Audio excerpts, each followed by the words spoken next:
Bonsoir à tous, pour une fois. On est le soir. Et ça fait longtemps que j'avais pas fait de vidéo en survêt. Mais je voulais vous parler de quelque chose, de quelque chose assez spontanément, même si j'ai pris le temps de mettre l'appareil photo et le micro. Je voulais pas me changer pour autant. Euh, Ce matin, j'ai été appelé en tant qu'intervenant pour un institut, je sais pas si j'ai le droit de dire le nom parce que c'est assez connu. Mais en tout cas pour aider des jeunes éducateurs spé, assistants sociaux dans leur formation. Et ce matin-là, j'avoue qu'avant de faire mon intervention, il y avait donc, alors c'était sur l'adoption, hein, c'était pour leur donner une idée de ce que un enfant adopté pouvait traverser avec ses parents. Et c'est des cas qu'on peut voir dans des centres sociaux, des adoptés qui sont déscolarisés ou en échec scolaire et en échec dans la famille. Et voilà, ils atterrissent dans ces centres sociaux où il faut bien des personnes pour s'en occuper. Et moi, je ne savais pas trop ce que j'allais y faire. Je suis arrivé, je savais que j'étais là en tant qu'intervenant. Voilà, donc j'ai demandé, on était cinq intervenants devant une centaine, peut-être oui, je crois que c'était au moins une centaine de personnes. Et donc, j'ai demandé qu'est-ce que je devais faire. Et on m'a dit, raconte juste ton expérience, tu as une demi-heure pour raconter ton expérience en tant qu'adopté. Ok. Bon, une demi-heure, ça va aller, parce que vous savez, je peux parler longtemps dans des vidéos, donc ça me faisait pas peur de parler pendant une demi-heure, même si j'avais rien de préparé. Et une mère adoptive devait parler avant moi. Pendant qu'elle a parlé, c'était assez étonnant, parce que j'ai pu m'observer. Et vous savez, depuis quelques jours, je suis dans alors ça va faire presque une semaine maintenant, je suis dans une sorte de mouvement, de mouvement d'inaction, si on peut le dire. Je ne saurais pas trop comment le décrire. C'est un peu comme si tu étais sur une rivière et que tu te laissais porter. Donc il y a un côté agréable et un côté qui peut faire peur aussi. Peur pourquoi? Pour l'ego. Parce que là, je sens que avant, la différence entre avant et maintenant, avant, quand je ne faisais rien, il ne fallait pas que je fasse rien trop longtemps. Mon mental me rattrapait en me disant bah oui, mais là, ça se trouve, tu es en train de passer à côté d'occasions, tu devrais faire ci et faire ça. Ok pour les moments de vide, mais il faut pas que ça dure trop longtemps non plus, parce que sinon, comment tu auras les opportunités d'après toi? Il faut provoquer la chance, il faut s'activer. Et j'avais ça sans cesse, donc je ne pouvais clairement pas me reposer. Presque jamais. Et quand je me reposais, c'est que vraiment j'étais vaincu par une grosse fatigue qui me forçait à aller au lit ou à rien faire et finalement à déprimer. Et je déprimais pendant ces moments-là, ces moments d'inaction et de retour à soi vers l'intériorité, dans ma solitude. Ça a commencé il y a quelques mois et j'avais pas vraiment compris le truc, donc je le vivais de cette façon, me disant que ça y est, c'était quelque chose d'important, que ça pouvait me faire voir des parts de moi-même, des parts sombres, et oui, ça m'a fait voir des parts sombres de moi-même que j'ai pu, j'ai pu examiner ou que j'ai pu lâcher. Il y en a d'autres, évidemment, mais là, depuis quelques jours, je remarque quelque chose, et c'est en fait simplement ce que la plupart des thérapeutes dans la spiritualité disent. C'est qu'au moment où je me disais je ne fais rien et c'est mal, ça y est, la tension commençait déjà. Je créais une tension en disant que c'était mal, que c'était mauvais, qu'il fallait s'activer. Et en me disant ça, comment ça me faisait réagir? Ça me stressait. Et ça me faisait mal d'être dans la situation où j'étais fatigué, où je ne voulais rien faire. Ça me rendait juste encore plus mal. Et c'est ça qui me menait à me recoucher ou à ne rien faire le lendemain, épuisé et mal. Et mal encore parce que j'alimentais ce truc de je ne devrais pas être aussi mal.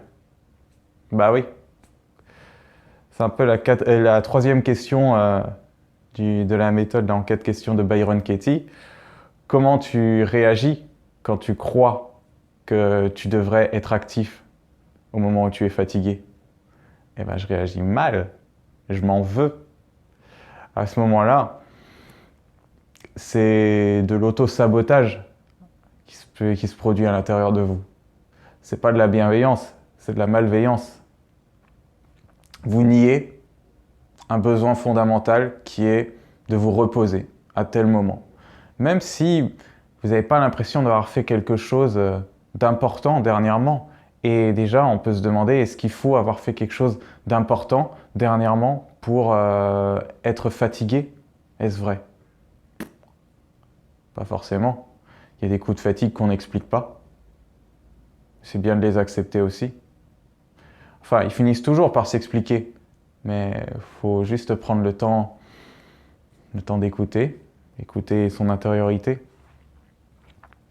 Est-ce qu'il y a besoin d'une raison pour être fatigué et vouloir être seul et se reposer? Est-ce qu'il y a besoin d'une raison? Quand vous réagissez, quand vous dites qu'il y a besoin d'une raison pour vous reposer, c'est contraignant. Donc là, finalement, je suis dans un état où je ne me juge pas, où je vis le truc, et c'est étonnant parce que je suis ni bien ni mal. Donc ça peut faire peur, on peut se dire, mais alors dans ce cas, t'es un peu comme un légume. Et ben ouais, je me retrouve à être devant mes baies vitrées l'après-midi, s'il y a un peu de soleil, je peux y rester 1 heure devant, je ne fais que ça.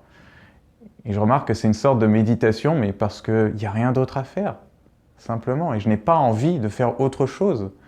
Je n'ai pas envie. C'est-à-dire, je pourrais me dire, va te balader dans la nature, mais ça, c'est encore le mental qui me dit, tu devrais te balader dans la nature, ça te ferait du bien, tu devrais faire ci, faire ça. Non, je vais voir jusqu'au bout ce que ça donne, en fait. Et je me rends compte que je suis plutôt bien là-dedans. Donc c'est une passe, je ne sais pas combien de temps ça va durer, et encore une fois, ne pas se dire, faut pas que ça dure trop longtemps. Est-ce vrai? Faut pas que ça dure trop longtemps? Qui a dit ça? Qui dit ça? Ça durera le temps que ça doit durer, c'est mon rythme à moi. Comme c'est votre rythme si ça vous arrive. Respectez votre rythme. Respectez que ça va peut-être à l'encontre de vos conditionnements. Les conditionnements qui vous disaient « Oh là là, attention, si tu fais rien pendant une semaine, t'es vraiment qu'une merde. Hein. Oh là là, tu vas ne plus être aimé, tu vas te déclasser de la société, tu vas plus personne, tu vas ne plus exister. » Toutes ces croyances, tous ces conditionnements, non. Écoutez-vous quand quelque chose est un peu trop dur. Allez-y. Vivez-le à 100%. Donc, pendant cette conférence ce matin, que la mère adoptive parlait de son expérience, moi je m'observais, donc j'ai écouté son discours en pointillé. Je m'excuse si elle voit cette vidéo d'ailleurs. Et toutes les croyances que je me mettais, c'était dingue. Tout est passé en fait sous mes yeux. Je me dis, tiens, ouais, c'est rigolo, là, j'ai du mal à boire mon thé parce que je sais qu'il est trop chaud, mais ma main tremble, j'ai pas envie que les gens me voient. Oui, et s'il y a quelqu'un qui me regarde dans le public, moi spécialement. Et du coup, je me voyais changer et ne plus être naturel. Je m'amusais de ça parce que je fais des conférences, il y a plusieurs personnes qui me regardent et ça ne me dérange pas. Je m'exprime avec vous sur YouTube. Pourtant, il y a plein de personnes qui me regardent, sauf que là, c'est un cadre différent. Oui, il y avait une centaine, ou je ne sais pas, en tout cas, beaucoup, des dizaines de personnes qui étaient en face de moi. Ouais, ok, ça pouvait être impressionnant, mais pourquoi? En quoi ça allait changer mon discours? En quoi ça me changeait moi? C'est la même chose quand je m'exprime ici sur YouTube et qu'il y a une centaine de vues. Et ben voilà, une croyance qui dit « Ah, tu devrais être plus stressé quand c'est en live, en réel, quand c'est des personnes qui te regardent vraiment, en face à face. » Est-ce vrai? Encore une fois. J'ai même pensé à un moment à commencer justement ma partie en disant que je n'avais pas l'habitude de cet exercice face à autant de monde dans ce cadre et pour lâcher un peu mon anxiété. Je croyais que j'allais dire ça. Et finalement, quand j'ai pris la parole, allez, j'ai enchaîné directement. Et je me suis retrouvé à parler comme lors de mes conférences. Alors, il y a eu des petits moments de flottement, je vous avouerai, des petits moments où... il faut savoir que quand je parle, j'ai encore un problème avec les blancs. Donc, j'ai du mal avec ça et je comble vite par d'autres phrases. Là où vous entendrez 2 secondes de blanc, ben, pour moi, ça en représentera 10. Donc les moments de flottement, peut-être qu'ils ont duré 3-4 secondes. Mais voilà, des moments où je me disais, ah, où j'en suis là dans mon discours? Qu'est-ce que je voulais leur dire, en fait? Pourquoi je leur parle de ça? Est-ce qu'ils sont bien réels? C'était assez rigolo de voir ça du point de vue de la phase dans laquelle je suis. Parce que je me vois comme à distance, en dissocié, mais je ressens quand même. Et c'est... Ben, à ma foi, c'est drôle. Je ne peux pas vous en parler vraiment plus. Je ne sais pas trop comment on appelle ça, mais bon, il y en a plein d'énergéticiens qui vont vous en parler sur YouTube. Il y en a qui disent que c'est associé à la nuit noire de l'âme, il y en a d'autres qui disent que c'est associé à l'éveil, où l'ego commence à mourir et du coup laisse place à l'être véritable. Enfin, bon. Je dirais que l'ego se dissout, dans le sens où c'est vrai que je ne me juge plus. Face à des moments de flottement, à des moments où je ne fais rien, voilà, c'est ok, c'est comme ça. Et du coup, ben, l'avantage que ça me procure, c'est de ne plus me mettre du stress inutilement. Parce que ouais, je me mettais du stress inutilement. Et même quand je me forçais à faire une activité,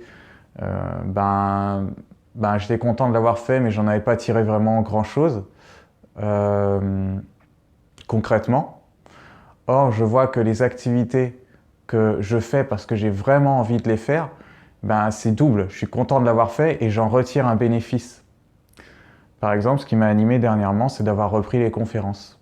Donc, il y a eu une conférence samedi dernier et je me suis senti vivant. Alors que toute la journée, j'étais terré dans mon appartement, comme une araignée au fond de son trou, voilà, assis sur le lit et je bougeais pas, j'ai presque en dormance, quoi.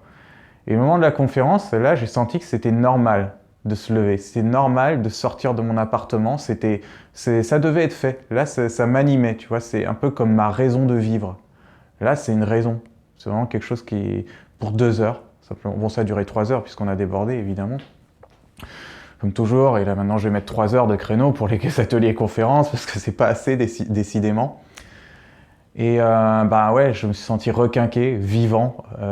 J'ai regagné de l'énergie. J'étais super. J'étais super. Et pour ces trucs-là, bah ouais, je suis là. Mais pour les autres, bon, je suis en état méditatif en ce moment. Et je trouve que c'est pas plus mal. C'est plutôt bénéfique. Je verrai ce que ça donnera à long terme et je vous tiendrai au courant. Voilà, c'était Confession d'un thérapeute, ça faisait longtemps. Je vous remercie d'avoir suivi jusqu'au bout et mettez un like ou je sais pas si vous devriez la partager, on s'en fout. En tout cas, ça me fait plaisir d'en avoir parlé. À la prochaine.